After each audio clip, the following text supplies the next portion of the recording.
Good morning, students. Continuing with the chapter number 3, cell, we move to the topic cell diversity. There is lot of divergence in cell. That means different type of cells are found. Cells show a great variations in their number, shape and size. Now, depending on the number of cells present in an organism, the organisms are divided into two types, the unicellular organisms and the multicellular organisms.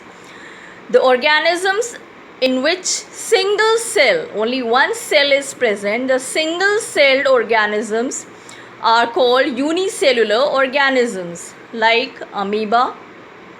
The organisms in which more than one cell are present, they all are called multicellular organisms.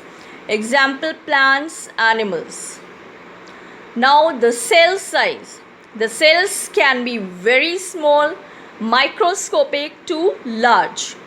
Examples, bacterial cells, which are the smallest cells.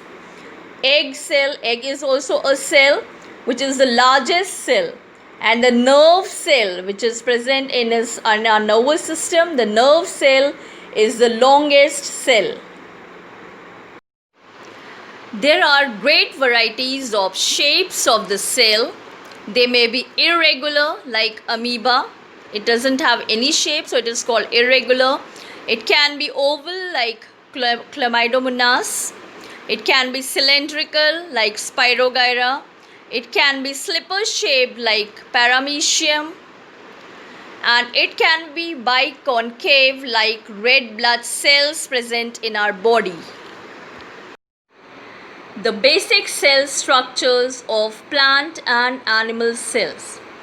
The common structure of all the living cells, whether plant or animals, they have an outer cell membrane in which all the living parts of the cell are enclosed. Cell membrane is present in plants as well as animal cell.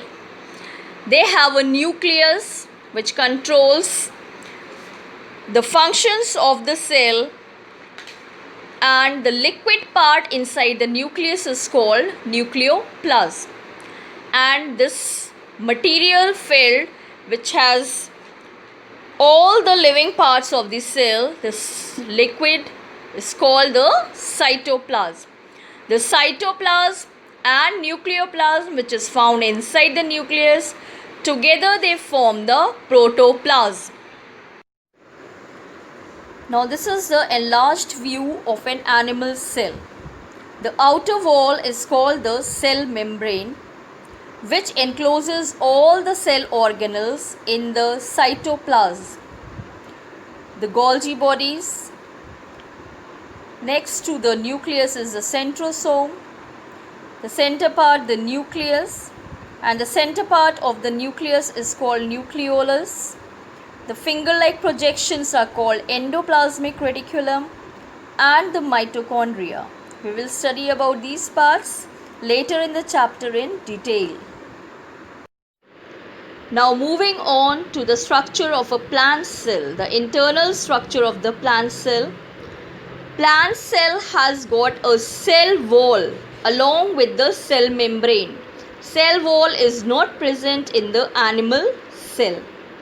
It also has a nucleus in the center of which the nucleolus is present. Endoplasmic reticulum. Chloroplast is present in the plant cell, which is not present in the animal cell. It has a large vacuole and the mitochondria.